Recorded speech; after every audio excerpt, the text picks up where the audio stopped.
I'm Mary Obana. Welcome to Shine.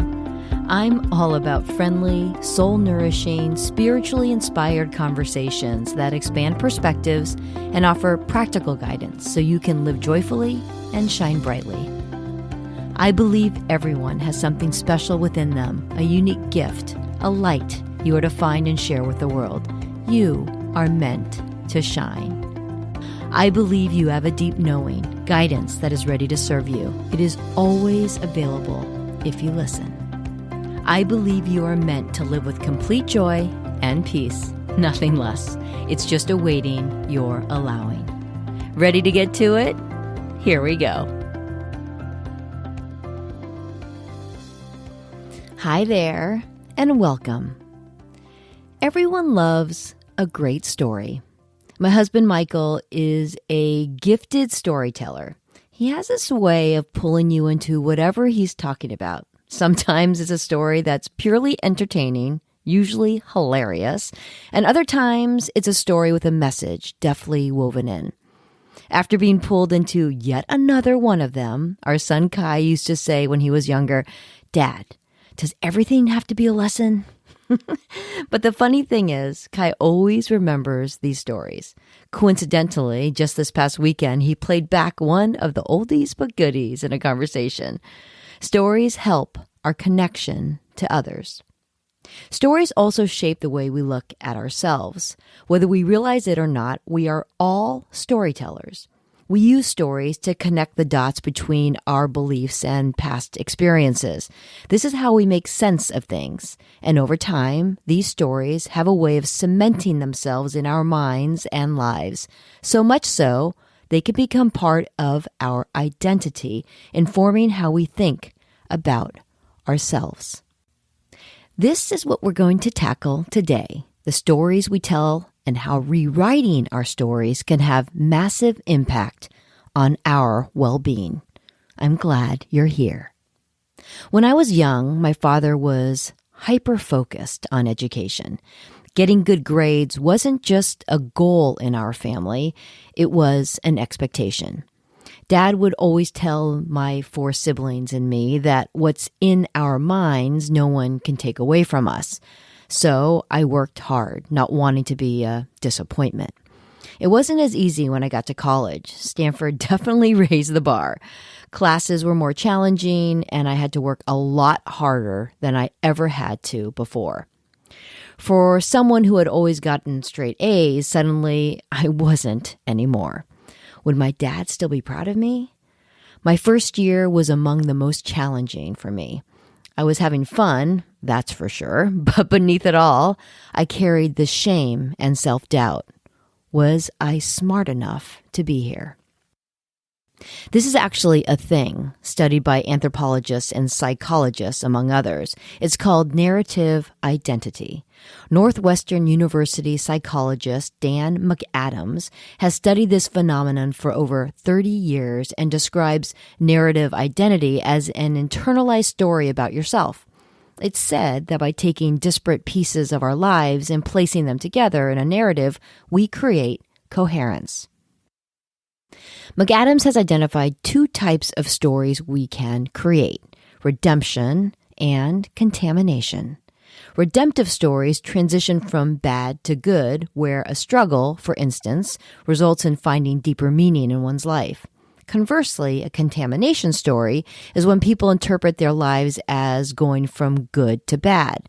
No surprise, McAdams has found that people who believe their lives are meaningful tend to tell stories defined by growth. Their challenges have resulted in positive outcomes. But here's the thing. We are the authors of our stories. Sometimes our stories serve us, supporting us positively, and sometimes they don't. One of the most profound learnings from research is that editing our stories can create massive shifts in our well-being. Recently, I was working with a lovely woman that I coach. One of the things I see, because this happens to all of us, is that we create these frameworks in our mind, these stories that become so deeply ingrained, they become the foundation for how we think of ourselves. I'm going to share this example, and I do so with her permission. Jamie was feeling down, and it became clear that she was holding on to lots of stuff. You know what that feels like, don't you? Her energy had a heaviness to it. You've heard me say a million times that everything is energy. Energy feels best when it moves freely through us, but sometimes it can get stuck within us. When we face certain types of circumstances, something that makes us feel bad or disappointed or worried, we tend to hang on to them. We don't allow the energy of that circumstance to move through us like we're supposed to. Things happen, of course, but ideally, we don't attach to them. Instead, we are to observe them. When we observe them, we create some objective distance that enables us to see them for what they are without holding on to them. But we don't always do that, especially with things that strike a negative chord within us. What results when we've collected enough of them?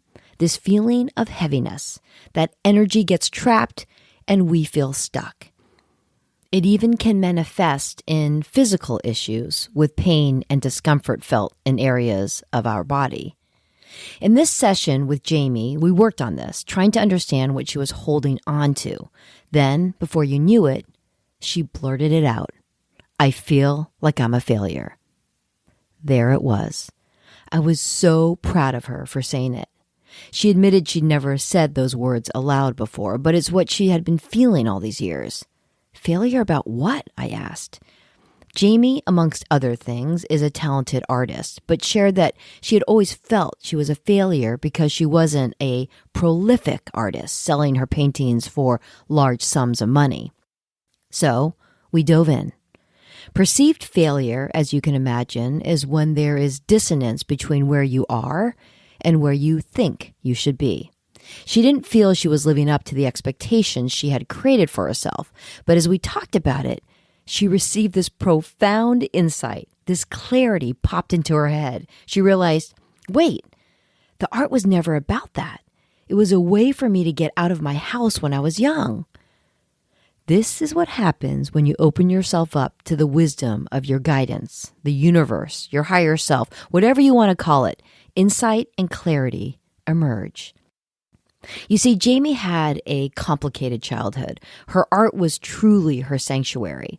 When things were difficult, she could just lose herself in her art, and what a gift that was for her. Her troubles would melt away, and she could just focus on something that brought her joy and comfort. It was that safe place all of her own. But for years, Jamie had created this false framework for herself. She was to be a prolific artist, selling her work for significant amounts of money. Not fulfilling this self-imposed expectation left her disappointed, questioning her value and self-worth.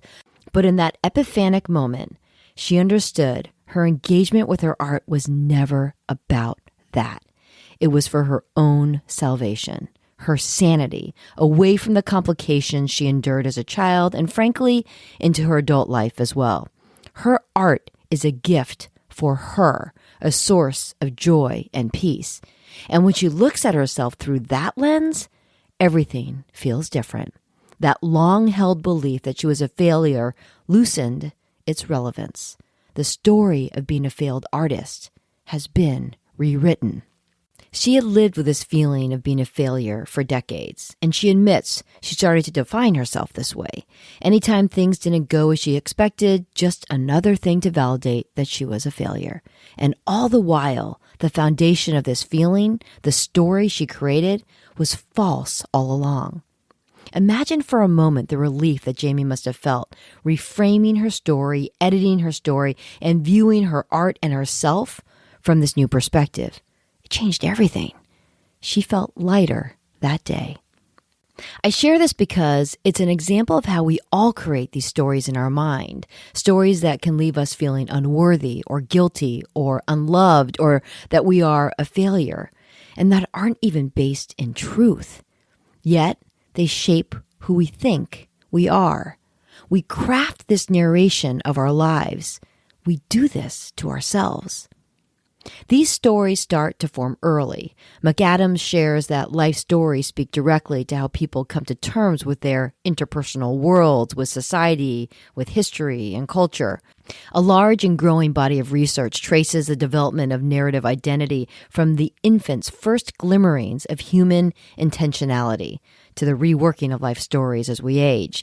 Many studies address how people construct stories to make sense of suffering and setbacks in life, and how these redemptive narratives of the self contribute to psychological health, well-being, and maturity. I talk a lot about how our perspective informs our experiences. Things, of course, happen, sometimes unwanted or undesirable things. And it's true, we cannot always control our circumstances, but as I always say, our experiences aren't our circumstances. Our experiences are the result of the perspective we bring to our circumstances, and our perspective is entirely within our control and ours alone. Our stories are the result of the perspective we bring too, and often our perspective or point of view is narrow. We humans tend to over-aggrandize things as we fixate on them. Their importance can often play a disproportionate role in the grand scheme of things. We see things from a narrow perspective rather than through their broader context, and this narrowness distorts everything. And further, when it comes to the stories we tell ourselves, turns out we can be very unreliable narrators. A friend of mine described her high school years as quiet. She didn't have a fairy tale high school experience. For her, there were no proms or high school sweethearts. She claims to have never caught the eye of the popular crowd.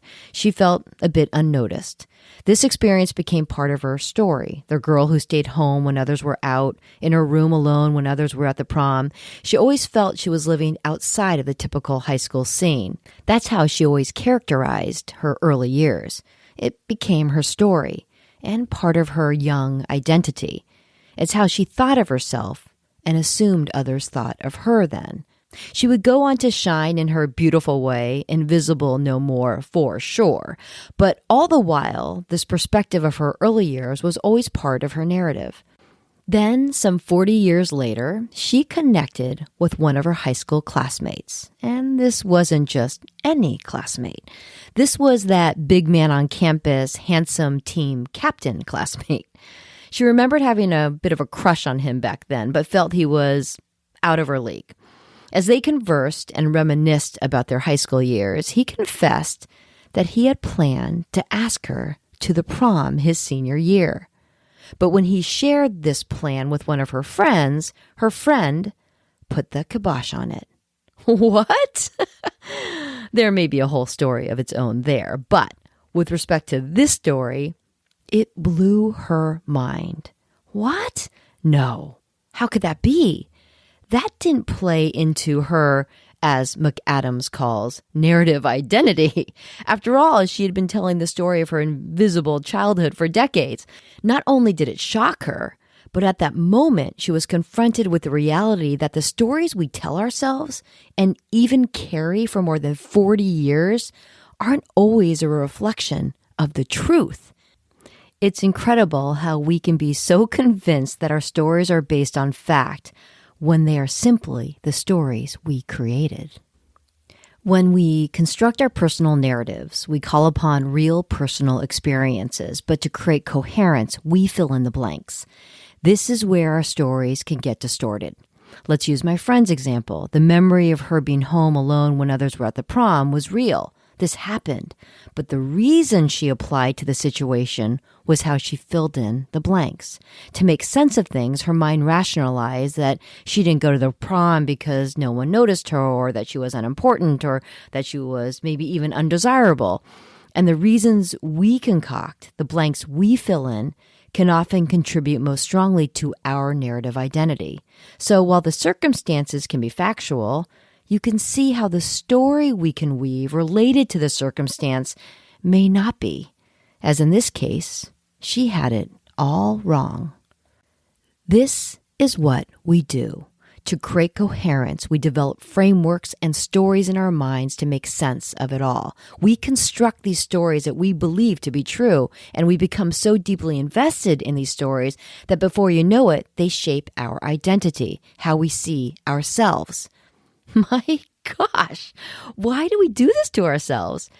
After all, if we were to create stories, you'd think we'd make them good ones, but we don't always do that. Research has revealed that our identity isn't often a truthful representation of who we are.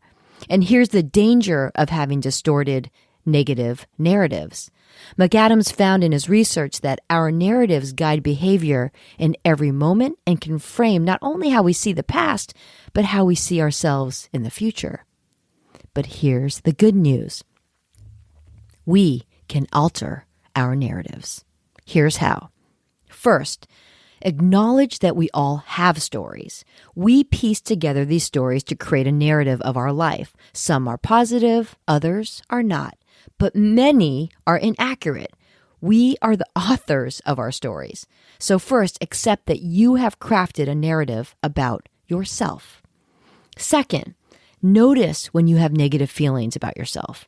Maybe it's I'm undesirable or I'm a failure. Where do these thoughts come from? What stories have shaped the way you feel about yourself?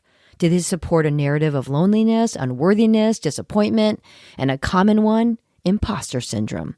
Imposter syndrome is when you feel deep within you that you don't deserve what you have, that if people knew the truth about you, that you're not as smart as people think you are, that it's just being luck that has landed your opportunities, not your capabilities, and so forth, things would be different.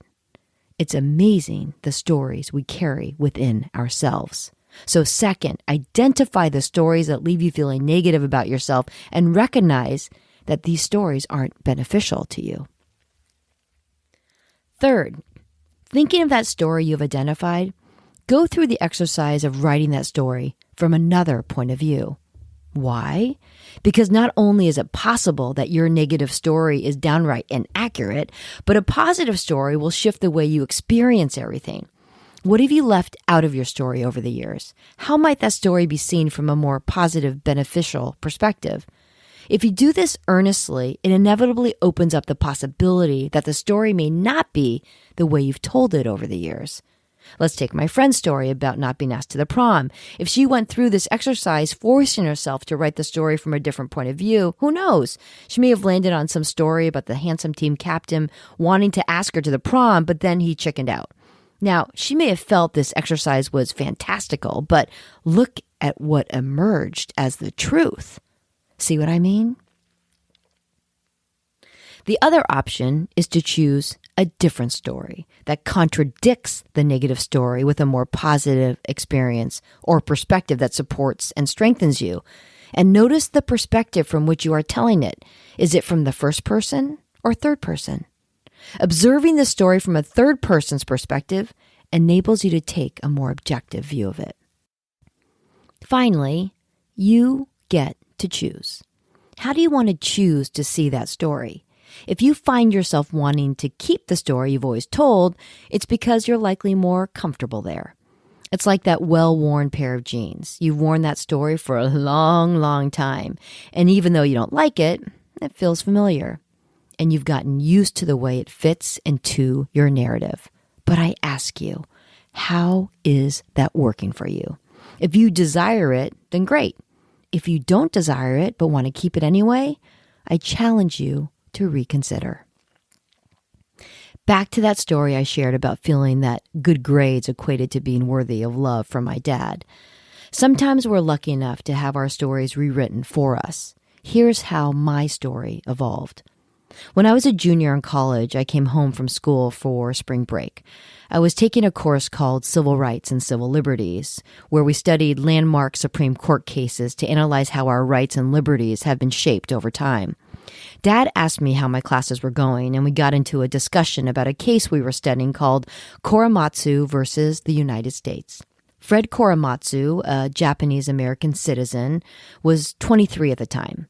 He sued the U.S. government, challenging the constitutionality of the government's order after he was arrested for not reporting to the detention center. You see, about 10 weeks after the United States entered World War II, President Franklin D. Roosevelt signed Executive Order 9066. The order authorized the Secretary of War and the Armed Forces to remove people of Japanese ancestry from designated communities in the United States. The order set in motion the mass transportation and relocation of more than 120,000 Japanese people, 2/3 of whom were American citizens, to internment camps in 7 western states, including Wyoming, Idaho, Utah, and Arizona. Dad was familiar with this Supreme Court case and the experience. It was then that I learned for the first time that Dad and his family were interned during World War II and shipped off to an internment camp in Poston, Arizona. He was just 15 in 1942. This is a story unto itself for another time, but they were ordered to leave everything behind. Their Salinas Monterey farm, their home, and belongings, taking only that which they could carry with them, basically a suitcase. This was one of those dot connection moments for me. Things started to make sense. For someone stripped of everything he had, the mantra, "What's in your mind, no one can ever take away," took on a whole new meaning. I learned that my perceived understanding that good grades and accomplishments equated to being worthy of love was wrong. The deep-seated wish for us to be equipped with the security that comes from an educated mind was, in and of itself, the gesture of love. This understanding, this rewriting of my story, changed everything. I have witnessed profound shifts when people become aware of their stories. You would be amazed at what shifts by merely acknowledging the stories that exist within you. As with the examples I shared in this episode, stories can become deeply rooted in our life narratives and entwined in our identity. Stories that are often misconstrued and sometimes entirely false. The stories we tell ourselves contribute to how we think about ourselves. But this is the truth. We are the author of our own stories. When you live with awareness and are conscious of this reality, you get to face your stories. A lightness comes when you let go of those low energy, negative self-talk stories that leave you feeling less than. Rewrite the ones that don't serve you because you can. I hope this episode was helpful to you. If so, I would be grateful if you could rate and review it and share it with someone you know who can benefit from it so we can all rewrite the stories that don't serve us. It makes it easier to shine that beautiful light within each of us, and goodness knows the world needs that. Thanks for joining me today. Until next time, take it easy.